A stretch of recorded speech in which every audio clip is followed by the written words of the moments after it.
After previously discussing karma in detail, including its strengths and weaknesses, maybe for the next 8 minutes, this will be the final part, at least for now, of our discussion about karma, or something like that.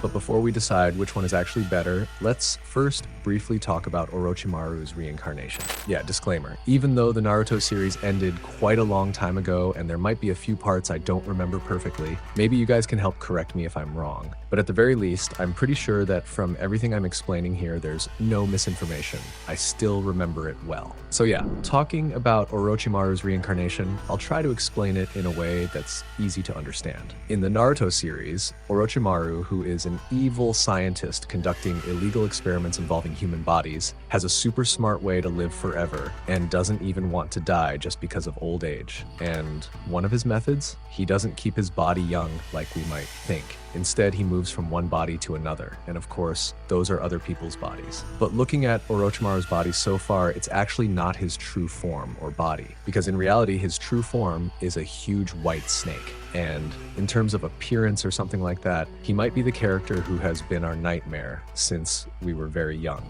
Is that right? Because believe it or not, the way Kishimoto designed Orochimaru's character, he has a pretty scary face. And not only that, with yellow eyes, cracked skin, and a wide mouth full of sharp teeth, this is enough to prove that he is truly a pretty scary character. And once again, this is his true form, no longer an ordinary human being. Then how does he transfer his body or reincarnate? So far, Orochimaru will look for a young, strong, and suitable vessel, for example, Sasuke, because he has the Sharingan and crazy talent. By biting the target with his fangs, it means that Orochimaru has successfully implanted the curse seal on that person. But of course, there is a significant effect after the victim is bitten. The victim becomes stronger but also easier to control. And to reach the point where Orochimaru can fully control the victim's body, he needs time and cannot do it instantly. Every 3 years, it is the right and ideal time for Orochimaru to leave his old body in the form of a large white snake to continue to the next process. And as you can see, he eats the target person whole.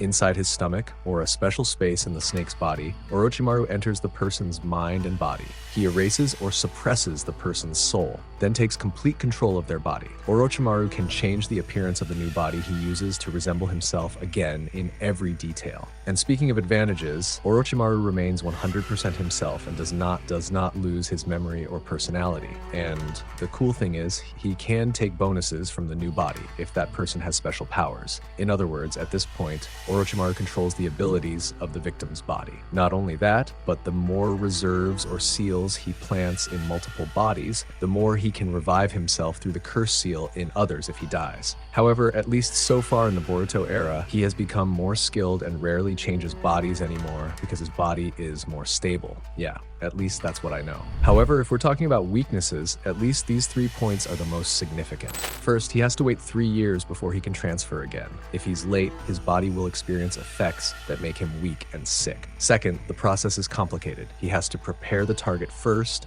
weaken them, and if he fails, Orochimaru could get into trouble. Like in Sasuke's case, with his strong mentality, he managed to fight back and even destroy and kill Orochimaru. Third, believe it or not, it doesn't make him a super god or instantly powerful. He just lives longer while remaining at the top ninja level. In essence, Orochimaru's method is like a smart parasite. He transfers bodies so he can continue to live, learn, and experiment without time limits. But it's different from the karma possessed by the Otsutsuki clan, which is certainly much more automatic and completely erases the target's soul. And speaking of karma, we just explained it in detail yesterday. But of course, I can't make you switch to that video. So to summarize, let me explain the main points again. Karma is a kind of backup seal that, as far as I know, only Momoshiki, Ishiki, and Shibai have used. And of course, karma itself is similar to Orochimaru's seal in that it has the same goal, to live forever without dying. But the difference is that karma is far more overpowered.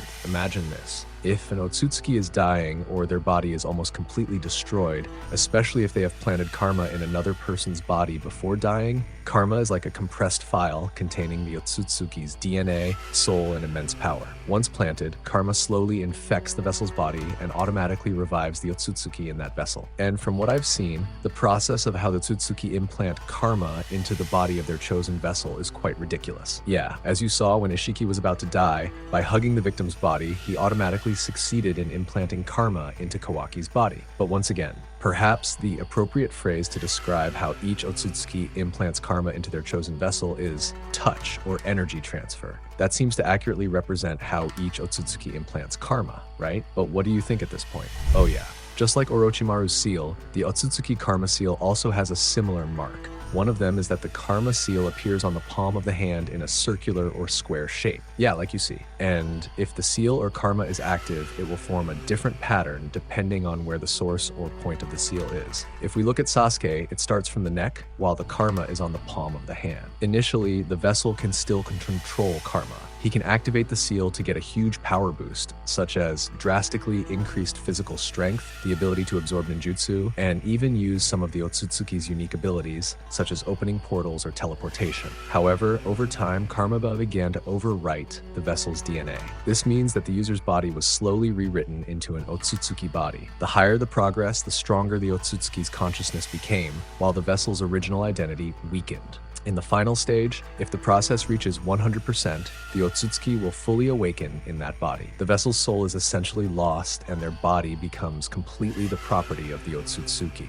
As for the advantages and disadvantages, perhaps I don't need to explain them at length. In short, the advantage is an instant power-up that can even rival top shinobi like Naruto and Sasuke. It can absorb ninjutsu, rendering many shinobi techniques ineffective. The vessel gains access to the Otsutsuki's power and combat experience, and that is at least the interesting part of its advantages. As for the disadvantages or weaknesses of karma, the vessel's identity can be completely lost. The vessel must have a very strong mind to resist the influence of Otsutsuki. If the vessel dies before the process is complete, Otsutsuki can also be permanently lost. And of course, only the Otsutsuki clan can implant karma. In essence, karma is the Otsutsuki's biological reincarnation system. It grants extraordinary power to the vessel, but ultimately aims to revive the Otsutsuki by sacrificing the user's body and identity. And as a final conclusion, when directly comparing Orochimaru's method and the Otsutsuki karma system, karma is clearly far superior and more perfect.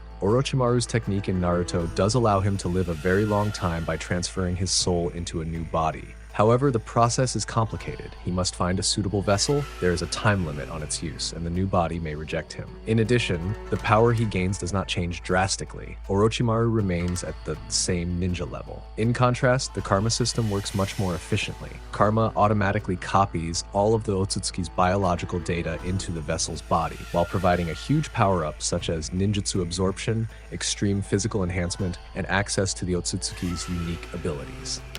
When the process is complete, the vessel's body can even become a perfect Otsutsuki with much greater power. So, when considering the primary objectives, immortality, efficiency, and power level, karma is a far superior system compared to Orochimaru's method. However, there is one crucial difference. Orochimaru's method still preserves the user's identity, while karma ultimately erases the vessel's existence entirely.